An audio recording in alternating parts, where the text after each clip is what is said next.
তৃণমূলের ইস্তাহার প্রকাশের কর্মসূচি থেকে ফের নির্বাচন কমিশন ও বিজেপিকে একযোগে আক্রমণ মমতা বন্দ্যোপাধ্যায়ের। বিধানসভা ভোটের আবহে রাজ্যে একের পর এক আমলা এবং পুলিশ আধিকারিকের বদলি নিয়ে আক্রমণ করেন মমতা। দলের ইস্তাহার প্রকাশ কর্মসূচি থেকে মূলত তিনটি নয়া অভিযোগ করলেন তৃণমূল নেত্রী। প্রথমেই বিবেচনাধীন ভোটারের ভাগ্য নিয়ে উদ্বেগ প্রকাশ করেন। তারপর রাজ্য ভাগের পরিকল্পনা চলছে বলে অভিযোগ করে তিনি জানান, পশ্চিমবঙ্গে রাষ্ট্রপতি শাসন জারি হয়ে গিয়েছে। রাষ্ট্রপতি শাসন জারি করেছে অলরেডি। সব বাংলার অফিসারদের যদি তুলে নিয়ে যাওয়া হয়, বাংলার মানুষকে দেখবে কি? আমাদের তো যেহেতু ইলেকশন, এখানে তো অঘোষিত না ঘোষিত প্রেসিডেন্ট রুল করে দিয়েছে। লজ্জা লজ্জা লজ্জা! প্রেসিডেন্ট রুল করে মোদিজিকে ইলেকশন করতে হচ্ছে। বাংলার মানুষকে এত ভয়! আমরা বলি না ইতিহাসের পুনরাবৃত্তি হয়। ইংরেজরা কলকাতা ক্যাপিটাল ছিল, বাংলার মানুষের ভয় তুলে নিয়ে গেছিল দিল্লিতে রাতারাতি, যে বাংলার মানুষকে দমানো যাবে না, সামলানো যাবে না। তারা মাথা নত করে না, এবং একই কারণে বাংলা ওদের অনেক দিনের টার্গেট। কারণ ওরা চায় না বাংলার রাজ্যটা থাক, বাংলার অস্মিতা থাক, বাংলার ইতিহাস থাক। শুক্রবার রাজ্যের বিবেচনাধীন ভোটারদের তথ্য নিষ্পত্তির প্রথম তালিকা প্রকাশ হওয়ার কথা ছিল, কিন্তু বিকেল পর্যন্ত তা নিয়ে কমিশন থেকে কোনো খবর মেলেনি। জানিয়ে দিন ফের সরব হন মুখ্যমন্ত্রী, বলেন চক্রান্তের সব সীমা লঙ্ঘন করা হয়েছে। নির্বাচন কমিশনের বা বিজেপি সরকার যেদিন থেকে ক্ষমতায় এসছে, তার চক্রান্ত আমরা অনেক লক্ষ্য করেছি, কিন্তু এবারের চক্রান্ত সমস্ত চক্রান্তকে ছাড়িয়ে গেছে। যেন তেন প্রকারণে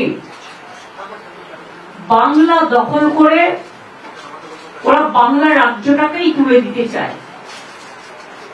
এবং আগামী দিন আপনারা দেখেছেন, আমরা প্রতিবাদ করেছিলাম, প্ল্যান আছে উত্তরবঙ্গটা টোটাল বাদ দিয়ে বিহারের কিছু অংশ নিয়ে আবার আরেকটা নতুন রাজ্য তৈরি করা। মুখ্যমন্ত্রীর এই মন্তব্যের পাল্টা বিরোধিতা উঠে এসেছে গেরুয়া শিবিরের পক্ষ থেকে। সীমা লঙ্ঘন প্রসঙ্গে বিজেপির রাজ্য সভাপতি শ্রমিক ভট্টাচার্য বলেন, মুখ্যমন্ত্রীর উচিত এবার কোনো একটা সীমা লঙ্ঘন করা। নতুন আবার কি ভাই, নতুন শেষ সীমা যখন আমরা লঙ্ঘন করে ফেলেছি, তাহলে ওনাকেও একটা কিছু লঙ্ঘন করতে হবে।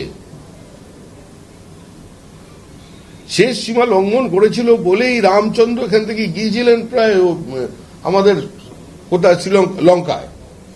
উনিও এরকম লাফিয়ে কোনো জায়গায় চলে যান। উনি তো গিয়েছিলেন কালো কোট পরে সুপ্রিম কোর্টে। মমতা বন্দ্যোপাধ্যায়ের করা কমিশন বিজেপি আঁতাতের অভিযোগ উড়িয়ে কেন্দ্রীয় শিক্ষা প্রতিমন্ত্রী সুকান্ত মজুমদার বলেন, সুপ্রিম কোর্ট বলেছে কমিশন সঠিক পথেই আছে। দেখুন, ওনারা তো সুপ্রিম কোর্টে গেছেন, তো সুপ্রিম কোর্টে গিয়ে তো কপিল সিব্বলের মতো অনেক তোতা পয়না উনি পুষে রেখেছেন। কপিল সিব্বল, অভিষেক মনু সিংভি, তো তাদেরকে দিয়ে সুপ্রিম কোর্টে কথা কও না, বহু কথা কও না, কথা বলে দেখুক তারা। সুপ্রিম কোর্ট তো ওনাদের কথায় সাই দিচ্ছে না, সুপ্রিম কোর্ট তো নির্বাচন কমিশনের কথাকেই সাই দিচ্ছে। অতএব নির্বাচন কমিশন সঠিক রাস্তায় আছে বলে আমার মনে হয়, কারণ সেটা সুপ্রিম কোর্ট বলছে, আমি বলছি না। অন্যদিকে দিন কমিশনকে দেওয়া চিঠির ইস্যুকে সামনে এনে সোচ্চার হন মমতা বন্দ্যোপাধ্যায়। পরিষ্কার জানিয়ে দেন, চিঠি দেওয়ার অর্থ প্রমাণ রেখে দেওয়া। সবটাই প্রকাশ্যে এসে গেছে। আমি চিঠিগুলো কেন দিয়েছি জানেন? এগুলো রেকর্ড কথা বলে, এভিডেন্স করে রাখছি। চিরকাল তো রেকর্ডটা রয়ে যাবে না, কাজে লাগবে যে কি করেছে বাংলায়। যদিও এই পরিস্থিতিতে ফের মমতা বন্দ্যোপাধ্যায়কে আদালতের দ্বারস্থ হওয়ার পরামর্শ কংগ্রেস নেতা অধীর রঞ্জন চৌধুরীর। মমতা একবার তো ওকালতি ড্রেস পরে গেছিলেন, আবার চলে যান, অসুবিধা কি আছে? আপনার তো এবারে ভোটটা হবে ওকালতির দৃষ্টান্ত দিয়ে, যে আপনি ওকালতি করছেন না। আগে রাস্তায় আন্দোলন করতেন, এখন ওকালতি করার আন্দোলন করছেন। চলে যান, আপনি ক্ষমতা কেড়ে নাই, চলে যান। পার্লামেন্ট চলছে, সেখানে প্রতিবাদ করুন। পার্লামেন্ট চলছে তো, সেখানে প্রতিবাদ করুন, অবস্থান করুন। তা তো করছেন না। চলে যান সুপ্রিম কোর্ট, তা যাবেন না। এদিন তৃণমূলের ইস্তাহার নিয়ে কটাক্ষ করতে দেখা গিয়েছে রাজ্যের বিরোধী দলনেতা শুভেন্দু অধিকারীকে। এক ঝুড়ি মিথ্যা আর ঢপের চপ খাওয়ানোর জন্য আজকে করেছে। 11তে যত প্রতিশ্রুতি ছিল একটা পূরণ করেনি। 16তে ডবল ডবল চাকরি দিবে বলেছিল, ডবল ডবল চাকরি খেয়েছে। যা যা বলেছিল সবটা উল্টা। 6 মাসের মধ্যে শিল্প আনবে বলেছিল, 6888টা শিল্প তাড়িয়েছে, টাটাকে তাড়িয়েছে। 1000 টাকা 1500 টাকা কি হয়? ভারতীয় জনতা পার্টিকে আনতে হবে। চাকরি যদি পেতে হয় বিজেপিকে আনতে হবে। বিরোধীরা শত আক্রমণ করলেও নিজের লক্ষ্যে অবিচল তৃণমূল সুপ্রিমো। নির্বাচনের মুখে মানুষকে ঐক্যবদ্ধ হওয়ার বার্তা মমতা বন্দ্যোপাধ্যায়। আপনার প্রতিবাদটা আপনি তৃণমূল কংগ্রেসকে সমর্থন করে, জোড়াফুলকে সমর্থন করে আমাদের সহযোদ্ধা হিসেবে জোটবদ্ধ হন। এবার আর অন্যদিকে তাকানোর সময় নেই, অন্য রাজনৈতিক দলের দিকে তাকানোর সময় নেই।